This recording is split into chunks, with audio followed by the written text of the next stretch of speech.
Not right now. Not right now. Like later on. Yeah. Oh, okay. So hit the button. Yeah. I mean, you editing that though? Yeah, why are we? Keep throwing this at me on this first. Just share this right now. This is crazy. Just pass the torch to me, bro. Whenever you're ready. Yeah, we live. There we go, Trey. Sorry.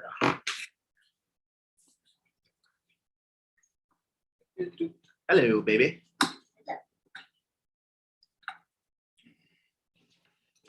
Hello.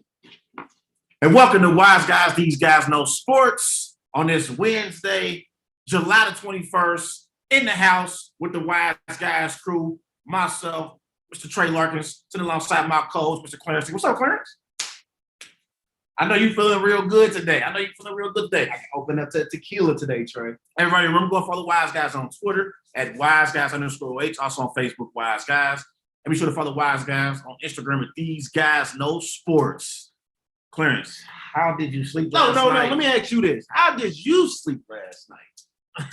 How did I sleep? I want to get straight into these questions because you disrespected the Bucks, the Giannis.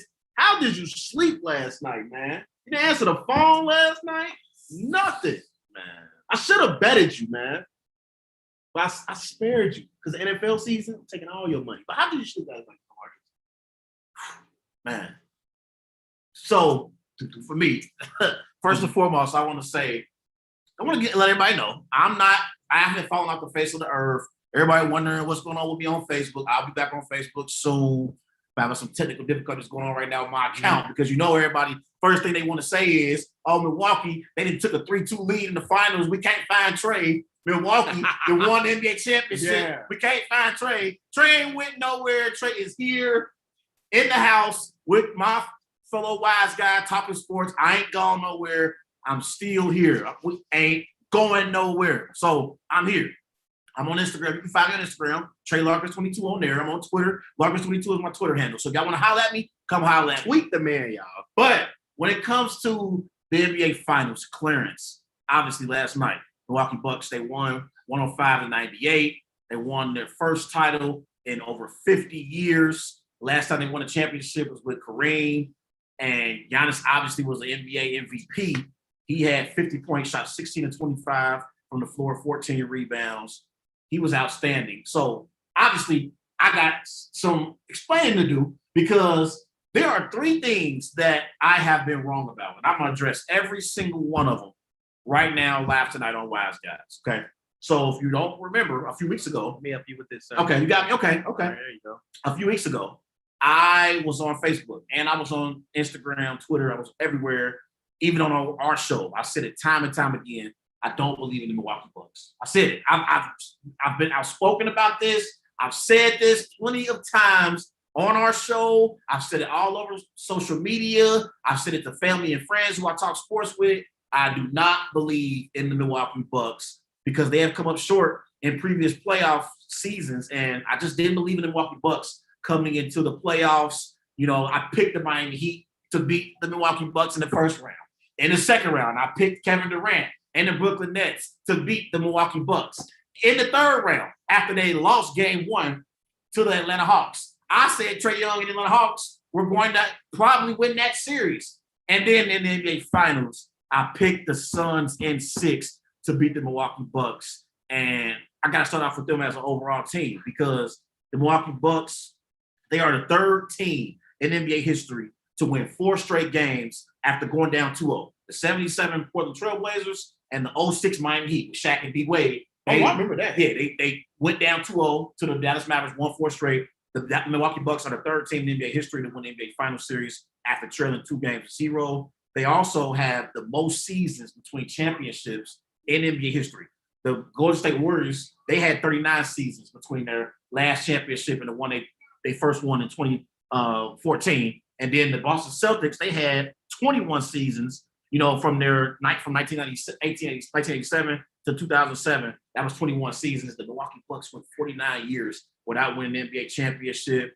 And when I watched the game last night, because I'm going to go get to Giannis in a minute. But when I watched the game last night, you remember last year in the bubble, watching NBA playoffs wasn't the same because there was no fans. But last night, watching Game 6 and seeing the atmosphere in Milwaukee, Clarence, at Deer District, it was something to behold. And watching all the fans, being into the game and the energy that they brought to the FedEx Forum, and seeing over 60,000 fans outside of the arena, it was something to see. And getting an opportunity to watch the NBA Finals and see the Bucks fans, come together and root for their team was something that we didn't have last year in the NBA Finals, because the Finals was played obviously in the bubble. So that was another takeaway that I had from watching the game last night. Just seeing the atmosphere in Milwaukee. I mean, it was pandemonium. I mean, it was crazy. It was crazy. So seeing that and just seeing how dedicated the Milwaukee Bucks fans are, because we know right now in Wisconsin, the talk of the town, has been, is Aaron Rodgers going to return back to the Packers? Is he going to play week 1 for the Packers? And right now, the Milwaukee Bucks and Giannis, they've given the Wisconsin fans something to cheer for, because people don't know what Aaron's going to do. Aaron has a big feud going on right now with the Packers organization, and he doesn't know if he wants to return to the team. It's a mess. But the Milwaukee Bucks fans showing up last night, at the FedEx Forum in Milwaukee, and putting on a show, bringing the energy. You could tell the Milwaukee Bucks fed up that energy the entire series playing in Milwaukee. Hold on. We still got to congratulate. We gonna get there. No, I'm not saying. Okay. First, you brought up Aaron Rodgers. I want to congratulate Aaron Rodgers because he owns a stake of the Milwaukee Bucks, and he won an NBA champion. Yeah, That's another ring. And one thing, I got a silver lining for you, because right now in Wisconsin, everybody's in a good mood. They just won a championship for the first time in 50 years. Yeah. They have arguably, the best player in the NBA right now, and Giannis. Giannis is only 26 years of age. So this Milwaukee Bucks team will be true contenders for seasons to come. So the Wisconsin fans right now are happy. So right now, I need for Aaron Rodgers and the Packers to get their act together, because right now everybody's in a good mood. Let's go and negotiate and bring Aaron Rodgers back to Green Bay and let him retire a Packer. But this ain't about Aaron Rodgers. Yeah. But I just wanted to throw that out there. That's a silver lining. I felt good because I'm like, man, everybody in Milwaukee is in a good mood right now. Maybe they can come to some type of understanding. Yeah. But again, I'm happy for the Milwaukee Bucks. Overall, like everybody on their team, from Drew Holiday and to Bobby Portis, his story. PJ Tucker, being like playing overseas at one point.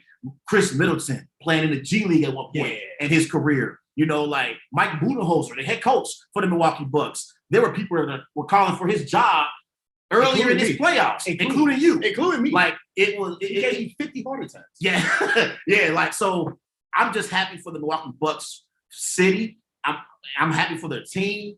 And again, for them to have the playoff failures that they've had in previous years, to capture a championship for the first time in 50 years is phenomenal. Yeah. Now let me get to Giannis, because I also said him the ultimate. Yeah, because I said Milwaukee, Milwaukee, I got them out the way. I apologize to Milwaukee Bucks as a team because I didn't believe in them. Now, the other thing I said too, I said I don't believe you can win a championship with Giannis as your number one option. I posted this on Facebook a few weeks ago. Yeah, I did. I posted it on Facebook. And it's almost like Giannis heard me. And he seen my post. I've been telling him. You've been telling him? Okay. It's almost him. like he heard and seen me, because Giannis was absolutely sensational, Clarence, in the NBA Finals. He had moment after moment that told you that he really wanted it. I remember back in Game 4 when the Bucks, they took a 2-point lead, and the Suns, they coming down the court. Devin Booker has the ball in his hands, tries to throw an alley-oop to DeAndre Ayton. Giannis blocks the alley-oop at the rim. Yeah, that was and then huge. in Game 5, Drew Holiday strips Devin Booker, down the stretch, and Drew Holiday is on a fast break. Drew Holiday is thinking about, if you watch the play, Drew Holiday is thinking about just pulling it back out and trying to get a quality shot. And Giannis is telling him, hey, throw the oop, let's go, let's get it. And Giannis catches the oop in Game 5, and the Milwaukee Bucks go on to win Game 5. It was moment after moment where Giannis played great in Game 6. And in the entire series overall, Giannis became the second player in NBA history with 3 40-point games, 10 rebounds in a single NBA Finals since Shaq did it in 2000. Giannis is the 9th player to win multiple MVPs and a Finals MVP. He's the 7th player to score 50 points in an NBA Finals game. The Greek Freak was amazing. Also, he's the 3rd player in NBA history to have the most points per game in their first NBA Finals. Rick Barry had 41 points per game in his first NBA Finals. AI had 36 points per game in his first NBA Finals. Giannis averaged 36 points per game in his first NBA Finals. He was absolutely sensational, Clarence. And I believe he put on one of the greatest Finals performances in NBA history. Yeah. And I know I'm talking a lot, but I need the floor right now, man, because you believe in the Bucks. Oh, you believe in them. Yeah, I'm almost done. Yeah. But We'll get to the Suns, but I believe that was one of the greatest closeout performances in the NBA Finals I can ever remember. And also just about Finals performances. I remember Iverson's 48 against Kobe and Shaq. I remember MJ's 45, I believe, against Karl Malone and Utah Jazz in 1998. I remember LeBron, even though it was losing effort. I remember LeBron's 51 against Kevin Durant and the Golden State Warriors in 2018. I remember all of those performances, and I got to be honest, Clarence, this performance last night by Giannis deserves to be in that conversation for top 5 Finals performances in NBA history. He was absolutely sensational. The Bucks scored 105 points. Yeah. Giannis had 50. He almost had half of the points scored by the Milwaukee Bucks. And last night, he didn't get any help from Chris Middleton and Jrue Holiday. Jrue Holiday shot, I believe, 4 of 19 from the floor. And Chris Middleton shot, I believe, 6 of 13. So they combined to shoot 10 of 32 from the floor. Giannis scored 20 points in the 3rd quarter. He had 13 points in the 4th quarter, 33 points in the 2nd half. Ooh. But you know what? All of that being said, the most amazing part about Giannis' game last night was him shooting 90% from the free throw line. Yes! He shot 17 of 19 from the free throw line. He was absolutely amazing. I didn't know, when I was watching the game, I didn't know if that was the Greek Freak shooting free throws or if it was Steph Curry. Because he made all of his free throws. And in a post-game press conference, I love Giannis talking about, I hit my free throws tonight. Did you see it? Yeah, he shoots 62% at home and 51 on the road. But I think when he's at home, he got all the confidence, man. He had all the confidence in the world. He was absolutely sensational. And I believe the way he was dominating the game, that's why he was able to hit those free throws. You know, he had that confidence going to the free throw line. These boys ain't got nothing for me. Yeah. They have absolutely no answer for me. I'm dominating this game. I'm the best player on the floor by far. And there were times I was watching the game, Clarence, and I've seen, he's 6'11". Yeah. So we know he has great athleticism. You got to remember, this is only 2 weeks removed from his hyper knee extension. Man, 2 weeks. That's historic. It's amazing what he was able to do in the NBA Finals. And then also, after the game, you notice Giannis didn't go celebrate with fans. He didn't celebrate with his teammates. He went straight to his family. He went to his mom first when he won a championship. And that just shows you what he's all about. And listening to him talk about these NBA Finals and press conferences, I remember he had one press conference. I got one more thing to say, I'll let you go. He had one press conference where he talked about, they was asking him about, the block on DeAndre Ayton and the alley-oop that he caught in Game 5. They were asking him about it. He said, when you talk about the past, that's your ego. When you talk about what you're going to do in the future, that's your pride. And he was basically saying, I stay in the moment. I don't try to get ahead of myself and talk about what I'm going to do. I stay in the moment. My respect for Giannis went up, tremendously watching his NBA Finals. I always questioned his game. I always talked about the limitations that he has in his overall game. But watching the NBA Finals, Clarence, had me looking at Giannis in a different way. And I appreciate the greatness that he displayed the entire NBA Finals. And him winning the NBA Finals MVP was pretty much the icing on the cake for a tremendous performance. Yeah. I know I had a lot to get out, man. Yeah. I had a lot. Oh, no, because I wanted to get into the Suns, too, because we've seen a whole different side of the Phoenix Suns from Game 2 all the way from Game 6. Yeah. And Giannis and them, they did something special, bro. It's been 50 years that they had an NBA title to the city of Milwaukee. I think the city of Milwaukee is jumping still to this day because this is something like they brought in accomplished. So congratulations to Giannis, man. All right, DM him, tell him man, big bro, man, when you get on that that shit, man, the little yacht man called me. But I want to get to the Phoenix Suns too, since you covered the Milwaukee Bucks extremely good. I got something else I want to say about the Bucks too, though. Why? You want to go to you want to talk about Phoenix real quick, or you want to go back to Milwaukee? I was going to say this also about Giannis, and this was also was impressive about this NBA championship for the Milwaukee Bucks as a team. Giannis, first thing, also he won the NBA championship at 26. Mm-hmm. He won the NBA championship. That's before LeBron and Michael Jordan. They both won their first championship. I think I showed you age 26. Yeah, after age 26, Giannis got his at 26. That's number one. Number two, we in the super team era.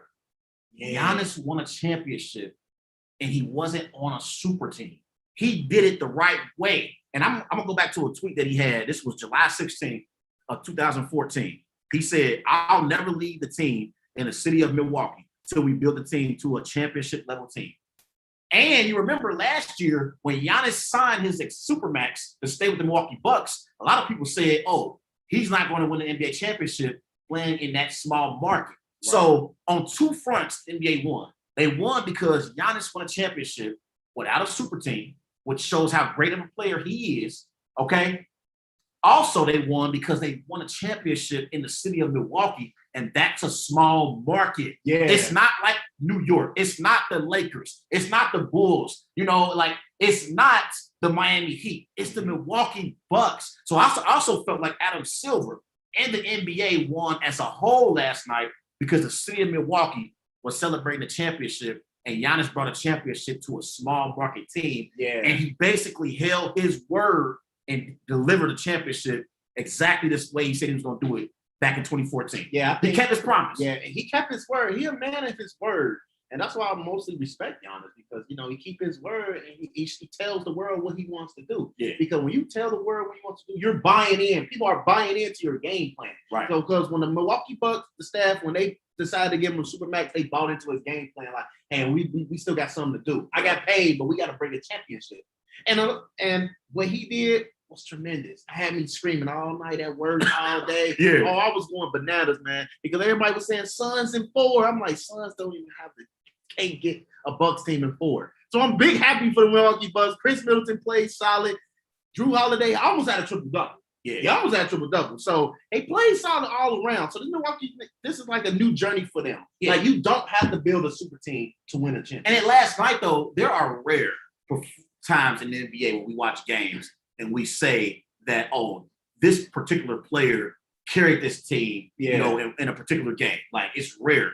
Last night was one of those rare occasions where Giannis literally carried the entire load for the Milwaukee Bucks. The only player on their team that averaged, like, at least their, season average or, what they averaged in the playoffs was Bobby Portis. Everyone else in the game, they had their below averages as far as scoring. Yeah. Like, it was amazing what he was able to do last night, and the Phoenix Suns had no answer. And this is the highest percentage of team points since the shot clock era in 1955.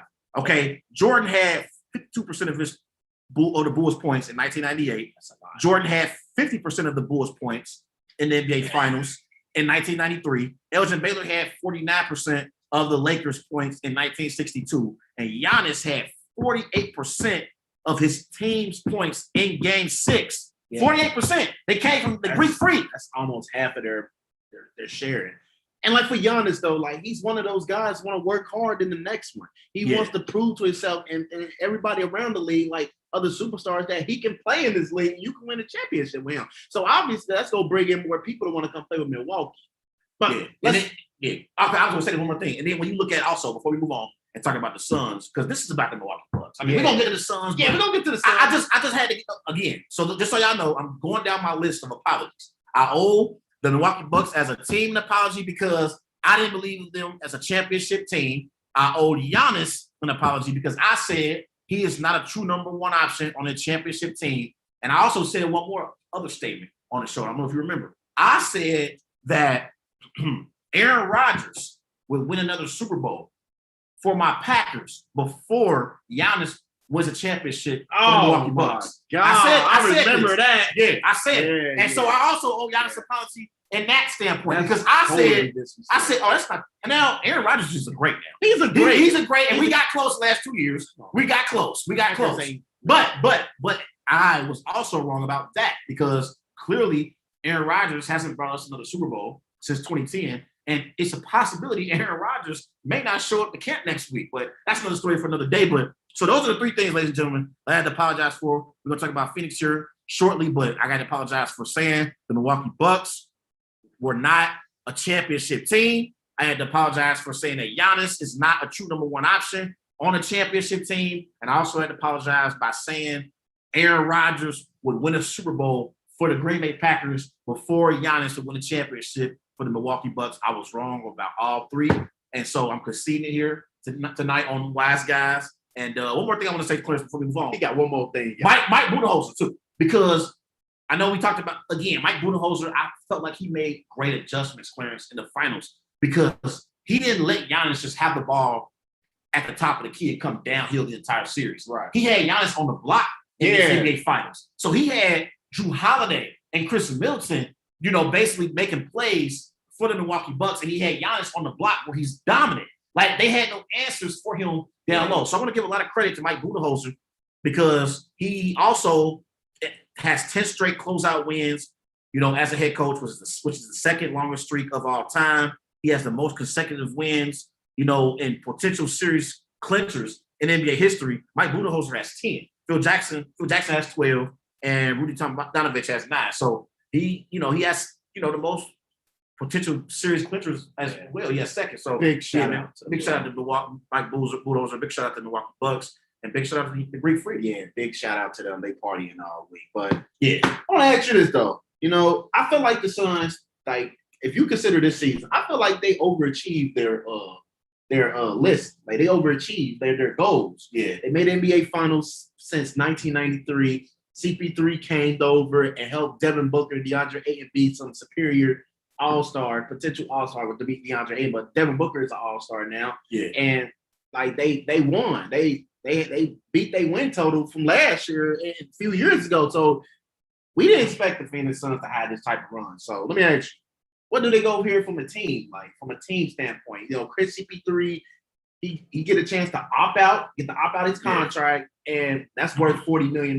Yeah. So where do you think they go as a team? Like, do you think they even have a chance to be favorites to come out the West again? Absolutely not. And I told you before. You were smart. I told you before the NBA Finals. I don't know if you remember. I told you.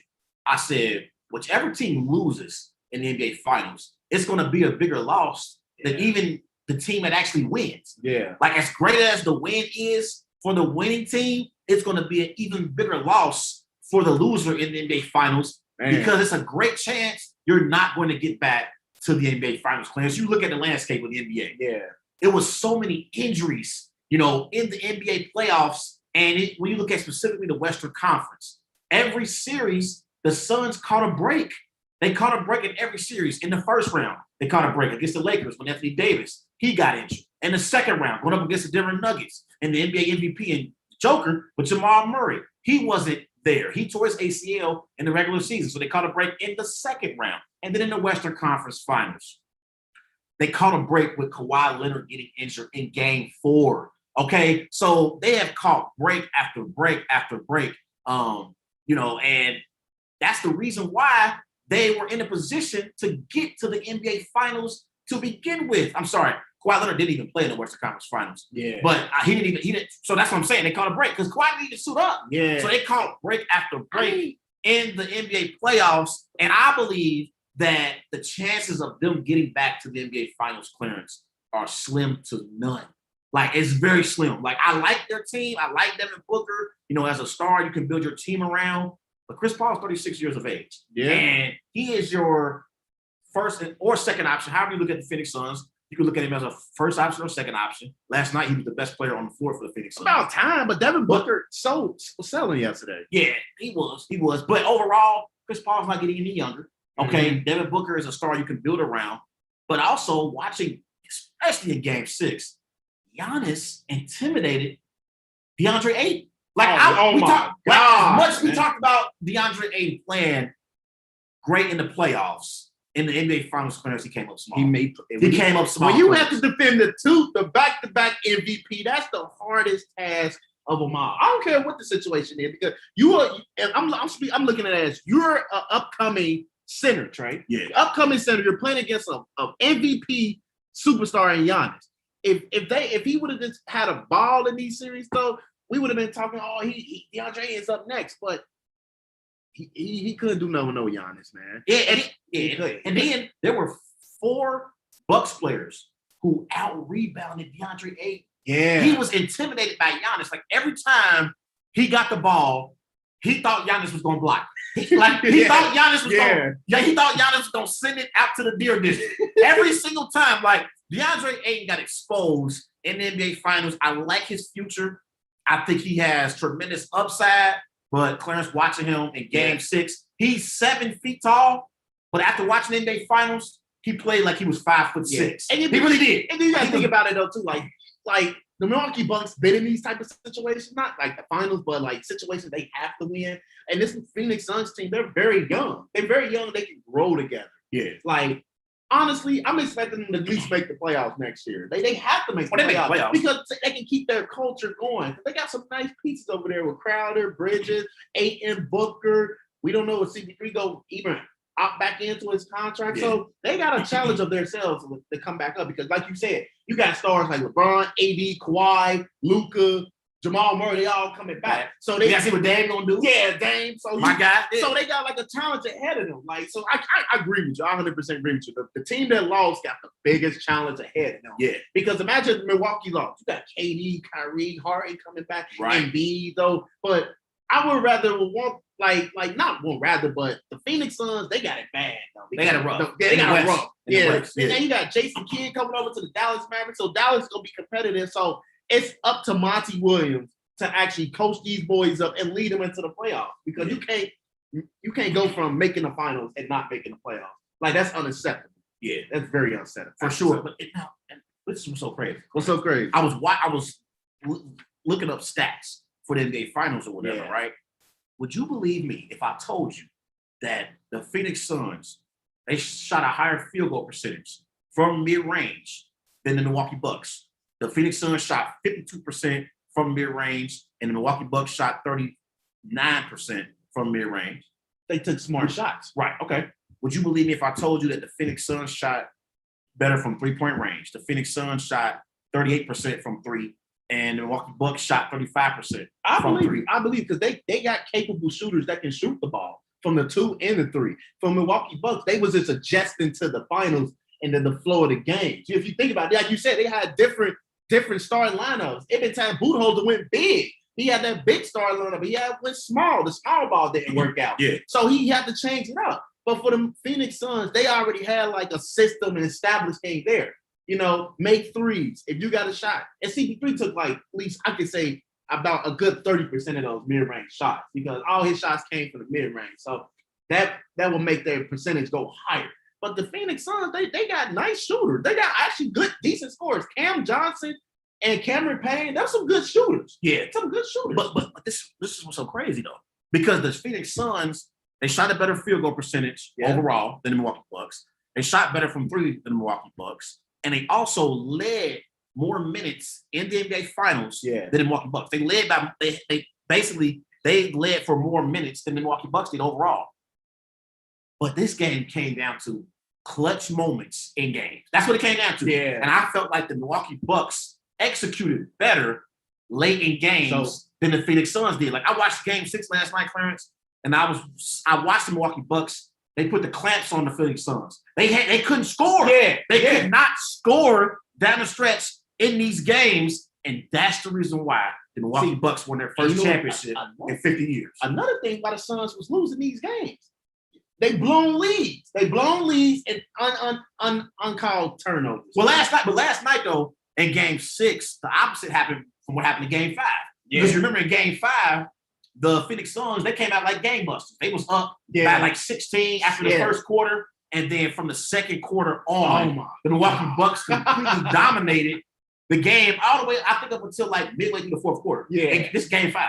Game 5. Because you remember late in the fourth quarter of Game 5, Phoenix made their run. Mm-hmm. But from the second quarter all the way to midway of the fourth quarter, the Milwaukee Bucks were dominating the Phoenix Suns. But last night, it was the other way around. The Milwaukee Bucks got out to a double-digit lead in the first quarter, and then in the second quarter, the Phoenix Suns got into a rhythm and they took the lead. I think they were up like 7 points at one point in the second quarter, and I think they had the halftime lead as well. But overall, for me, I believe the Milwaukee Bucks won this series for two reasons. They won the series because they executed better than the Phoenix Suns in late game situations, and they also won this game. Won the NBA Finals because they just wanted it more. They wanted it more. They resilient, but they also wanted it more. Yeah. Like I felt like I agree. They out rebounded the Phoenix Suns. True. Like the Phoenix Suns got dominated on the glass. They got dominated, and he played like he didn't want it. This is your first ever NBA Finals in your 16 career, and you blew it. You blew it. Yeah, and there were. But the overall as a team, though, I just thought like there were some adjustments that Monty Williams should have made. Like I don't understand why he didn't build up a solid wall on Giannis. Like you see, Giannis is going crazy. Yeah, you see, he just scored 20 points in the third quarter. You would think Monty Williams would take the ball out of Giannis' hands and make Jrue Holiday beat you. Yeah, make Chris Middleton beat you, and it didn't happen. Like I didn't understand. Like as great a performance that Giannis had, it was a terrible defensive strategy by Monty Williams in the Phoenix Suns in the NBA Finals. Yeah. It was awful. I agree. He got outcoached. He got outcoached by Budenholzer. Budenholzer, you can say he's been in this situation before. He got 4 NBA titles for Greg Popovich. Correct. Right. So he been through all the scenarios you could think of. You can say the same thing for Monty Williams as a player, but coaching, this is all brand new to him. This first ever in the NBA Finals coaching, and this is a lesson learned from him. Like, hey, next time when I'm playing against a competitive team, I gotta trust my game plan and trust my players when we on the court, because if they don't trust me, they don't buy into it. They go look wild. They go look lost out there, and that's what they did. They looked lost from after game 2, Trey. Game 3, they looked at lost. Game 4, they looked at lost. They won 4 straight. 4 straight. And they had 2, and in them 2 games they had strong leads and blew them. They looked at lost. Yeah. It just looked like they was out of sync. CP3 couldn't get a rhythm. Devin Booker, he had back-to-back 40-point games. Yeah. But CP3 couldn't back him up to score. So they looked at like discombobulated. They did. And like I said, I felt like going into the series that the Suns were a little bit better than the Bucks. They didn't play better than the Bucks. Yeah, they did. But again, there were things that they did better throughout the series than the Bucks did. They shot better from the overall field goal percentage. They shot better from 3. Okay, like they shot a better free throw percentage than the Milwaukee Bucks. True. They were overmatched when it comes to being able to hustle, get to the 50-50 balls, and they got killed on the glass. They got killed on the glass. Like they got out-rebounded in the NBA Finals at major points. Like there were times where, like last night, if the Milwaukee Bucks don't have 20 turnovers, they probably win by 20 last night. Yeah. They had a lot of turnovers last night. Milwaukee was rushing all their points though, but they had to realize like, well, we got the rhythm. We got the energy, advantage. So we should not be jacking up early shot, because that's what they were doing early in the first quarter. Yep. They was already 2 for 10. Right. Like they were were so thirsty. They almost lost the moment. They were so thirsty because they know we at home, we playing in front of 40,000 fans, 60,000 outside, and we want to win this. But they had to lock in. But when they locked in, look what they did. They brought in the championship. They sure did, man. And also, I said, watching the NBA Finals, man. How can you not root for Giannis? Yeah. How can you not root for Giannis at this point? You're a hater. If you're not, I'm so happy you're not on Facebook, because my cousin talk about, Giannis, Devin Booker, and CP3 not even top 10 players. That's why he won. I'm so happy he won on Facebook. Don't do that. I'm so happy he won. Don't take away from Giannis in this moment, man. And then he said, my cousin was saying like, you got to think about it. Like, man, he wasn't even playing nobody. I'm like, oh my, delete that. I'm so happy you ain't no Booker. You'll have a heart attack. Oh yeah, he tripping. Yeah, you can't put nothing on. I think I'm gonna screenshot it. Like you're going up against a top 5 player under 25. Yeah, Devin Booker. You're going up against one of the greatest point guards in NBA history. You can make it, and Chris Paul. You can make he could be top 10 at his position, respectfully though. Devin Booker. Yeah. Oh, I agree. Yeah, I agree. But he's definitely top 5 under 25. Oh, for sure. And like you said, Chris Paul is one of the greatest point guards in NBA history. In our era too. Like I'm not gonna take away from the Greek Freak. Man, he did outstanding. Now, whether or not he's the best player in the NBA, we'll talk about that later on in the show. Yeah, man. Yeah, we definitely are, man. So let's transition to some NFL, Trey. So, we seen them lists over the weeks that we seen the best quarterbacks in the NFL. ESPN released their top 10 quarterback list for the season. All right. You can say yay or nay if you believe if they good, if they at the right position. Start off at 10. All right, 10, Kyler Murray. 9, Justin Herbert. 8 Lamar Jackson, 7 Dak Prescott, 6 Matthew Stafford, 5 Josh Allen, 4 Russell Wilson, 3 Tom Brady, 2 Aaron Rodgers, and 1 Patrick Mahomes. I'm gonna tell you like this though, Trey. Do you believe this list is accurate or any issues with the list? Because I got a lot of issues with this list right now, but I'm gonna give you the floor because you hot as flame hot. Okay. For me, one issue that I have with this list, What's the issue? I respect the hell out of Tom Brady. And I respect that Tom Brady won an NFL Super Bowl with the Tampa Bay Buccaneers, and he led the Tampa Bay Buccaneers throughout the entire playoffs. They went to Washington and beat the Washington football team. They went to New Orleans and beat Drew Brees and the Saints. Yeah. They came to Lambeau Field and beat my Packers. And threw 3 interceptions for your team. And then went home and beat Patrick Mahomes, in the Super Bowl. And we know Tom Brady's won 7 Super Bowls, during his career. Obviously, he's the GOAT, greatest of all time. But I have a hard time believing that Tom Brady is better than Russell Wilson at this point in his career. Like last year, Russell Wilson and Clarence, he had 40 touchdowns, 13 interceptions. He threw for over 4,000 passing yards, completing 69% of his passes. In the early part of last year, Russell Wilson was a legitimate NFL MVP candidate. He played great in the early stages of last year. Now, towards the end of the season, he did trail off, but I believe I would take Russell Wilson right now over Tom Brady. Now, let me give you about a second issue I have with this list. Then I'm going to let you go. I'm taking Kyler Murray over Justin Herbert. Like, I think Kyler Murray deserves to be right there under Lamar. The reason why I get Lamar, I told you, I think I give Kyler Murray the slight edge over Lamar because I think Kyler Murray is a better pocket passer. But I could understand if you got Lamar over Kyler because Lamar won an NFL MVP. So I understand why some people would have Lamar ranked higher than Kyler. But I'm taking Kyler Murray over Justin Herbert. Justin Herbert basically only has 1 season where he played great as a rookie.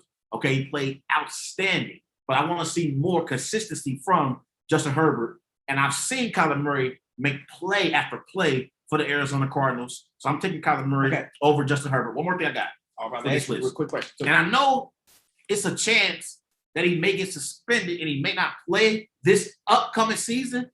But where the hell was Deshaun Watson?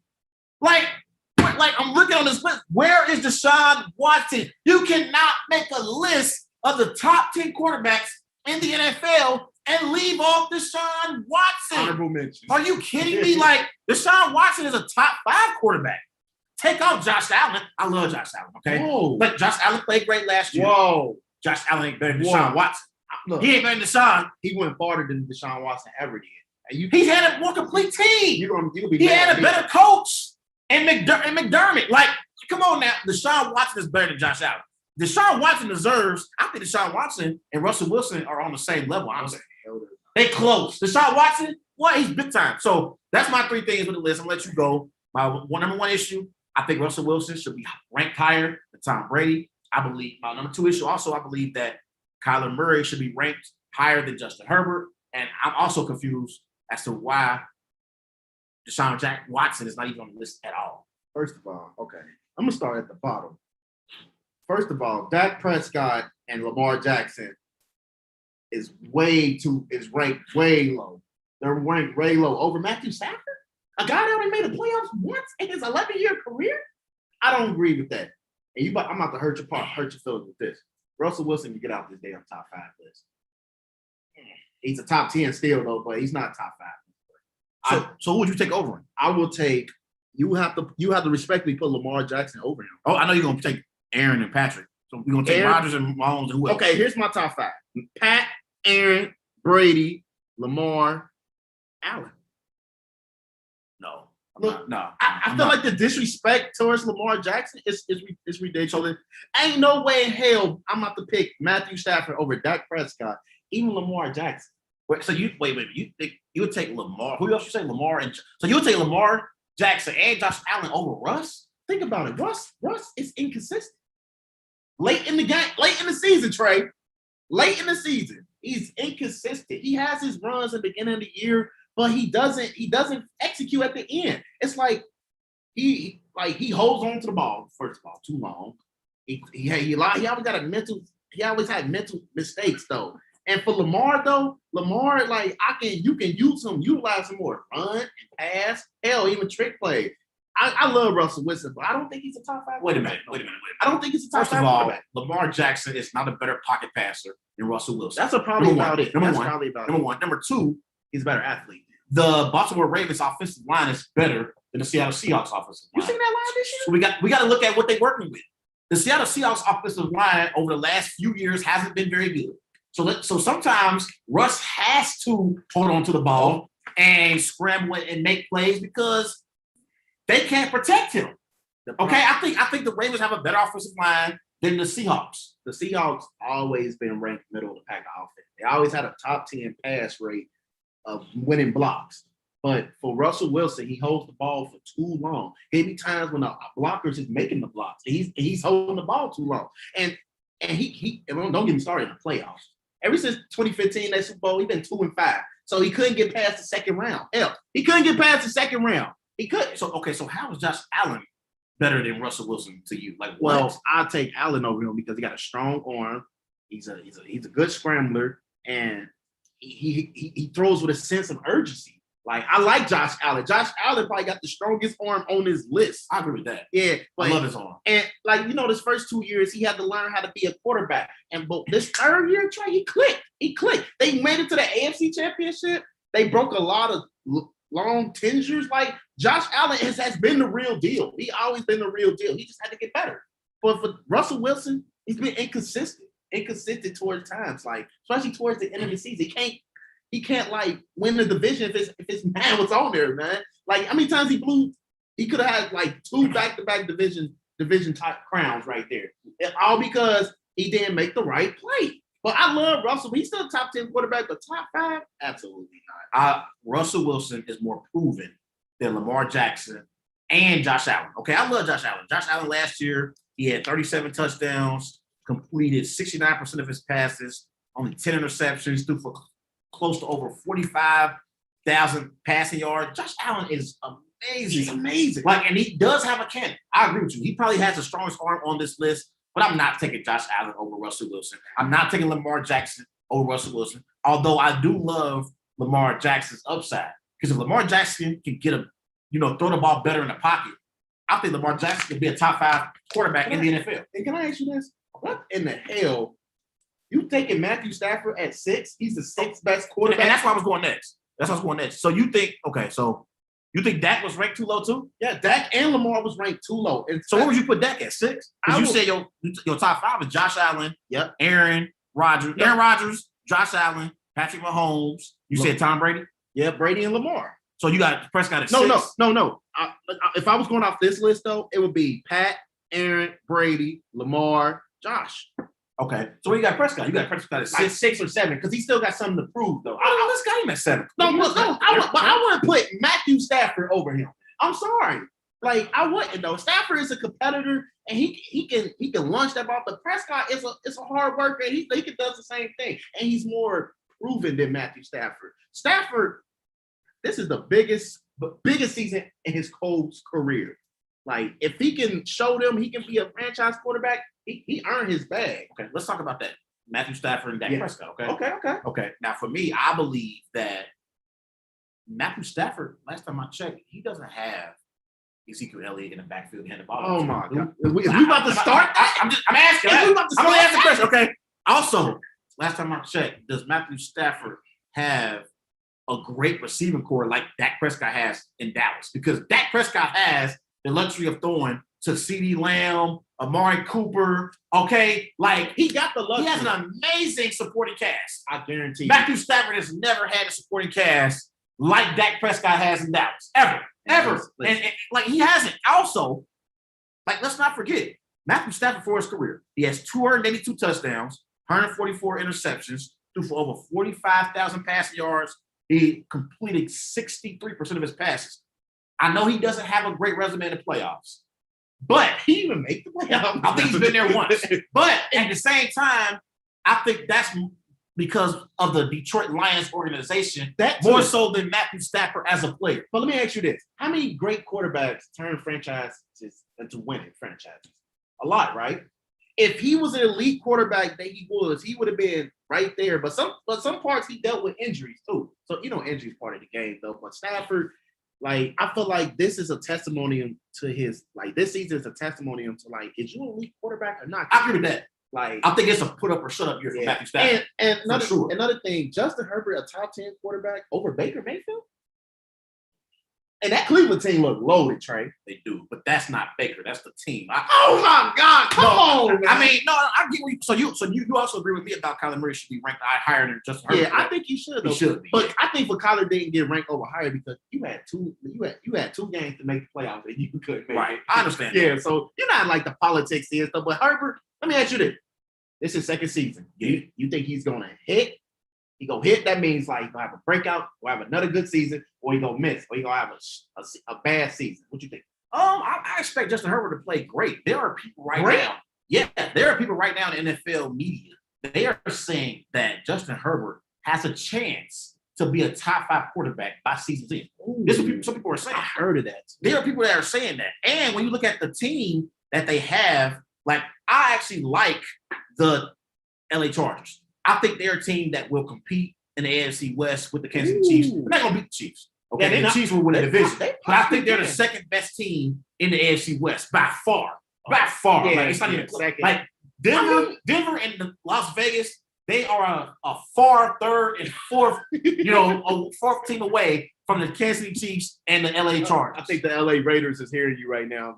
They're basically suck. They're going to suck this year. But you look at the LA Chargers. They got weapons for Justin Herbert. Yeah. They got Mike Williams. They got, Keenan Allen. They got Jared Cooks, at tight end. Eckler. They still got Eckler that you can hand the ball out to in the backfield. So I like some of the moves that the Chargers have made. Yeah. And I was very impressed with Justin Herbert last year, Clarence. He really impressed me. And did he? He really did. I didn't see it coming. I really did not see it coming. I didn't see it coming too, though. Yeah, I didn't see it coming.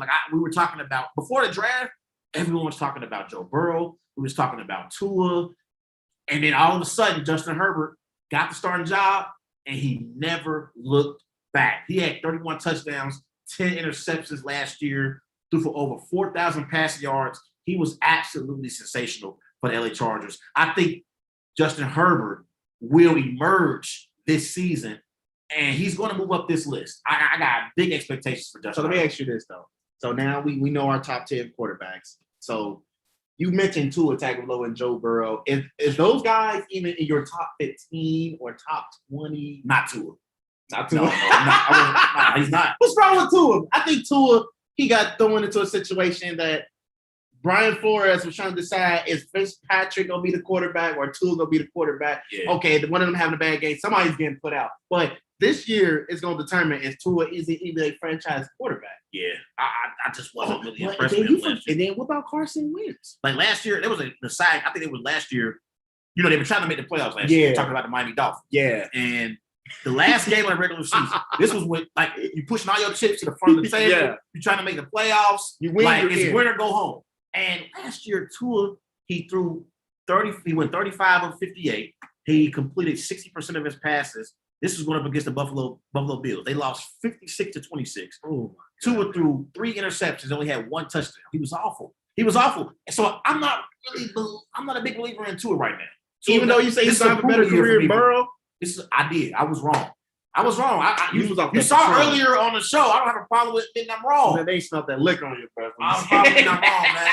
Tua, he didn't impress me last year, man. 11 touchdowns, just 5 interceptions. Not very impressive. It's not very impressive though, but he got room to get better.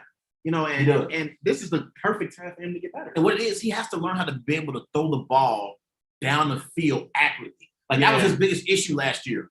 He didn't throw the deep ball very effective. And that was my biggest issue. When you in the NFL and you want to be an elite quarterback and possibly win a Super Bowl for your team, you have to be able to throw the ball down the field accurately.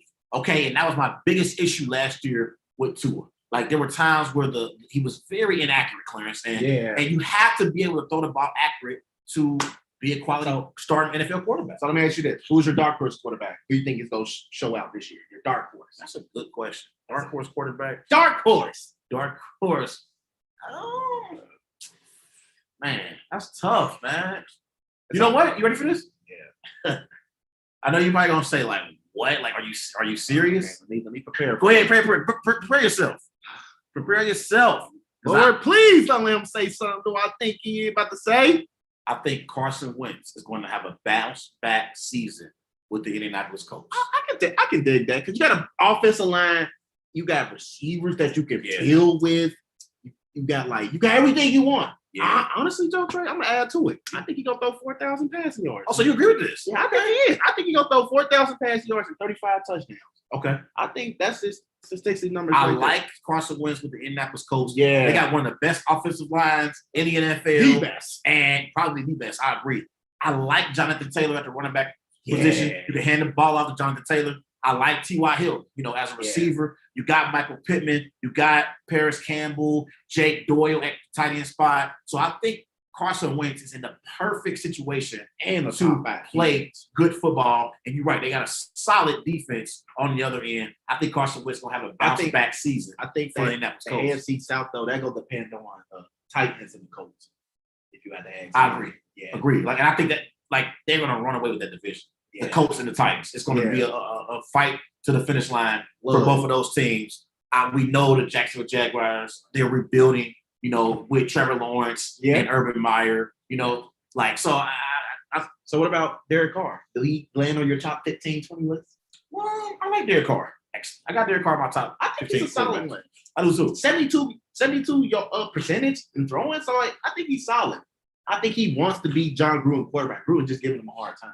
So you real quick, you do agree with that in the AFC South, it's just going to be the Colts and the Titans? Oh yeah, because again, 100%. Yeah, because we know again, Jags are rebuilding, and I think Trevor Lawrence going to be solid. I do too, but they're rebuilding this year, and the Texans are a mess. Okay, they're a mess. It's everybody has left. So Deshaun Watson, even if he does play, you remember that meme that people have on social media. And you remember when in the Fresh Prince, when everybody moved, like they basically sold their house, and we were looking around. That's Deshaun Watson right now in Houston. That's Deshaun Watson right now in Houston. I 100% agree. Like everybody, he's just looking around. He's looking around like where everybody go. JJ Watt, what? DeAndre Hopkins, where y'all at? If they can, would you have traded Kyler Murray to Arizona for Deshaun Watson? Absolutely. I love Kyler Murray. But you put Deshaun Watson with the Arizona Cardinals, and he put Murray back in Texas. That's where he's from. For sure. Absolutely. I think they'll shine together. I agree with that. Man, let's just break down these whys and lies, man. We got some good ones, though, man. So the Portland Trail Blazers shooting guard Norman Powell plans to decline his big money, 11.6 player option for the 2021-22 season and become an unrestricted free agent. So it's a wise and lie trade to say the Blazers should prioritize re-signing Powell. I think that is wise that the Portland Trail Blazers should prioritize re-signing Norman Powell. Last year, Clarence Norman Powell averaged 17 points per game on 44% shooting from the floor. I believe Norman Powell is a great swing man for the Portland Trail Blazers. He also defensively can help you, as a perimeter guard and guard opposing teams' best players on the perimeter. Yeah. And I liked what he brought to the table last year for the Portland Trail Blazers. They're a team that's in a small market. So you have to keep players that are free agents on your team because you're not going to get no marquee free agents to come to your team. I think it's a lies, man. I think everything determined on Dame Dollar.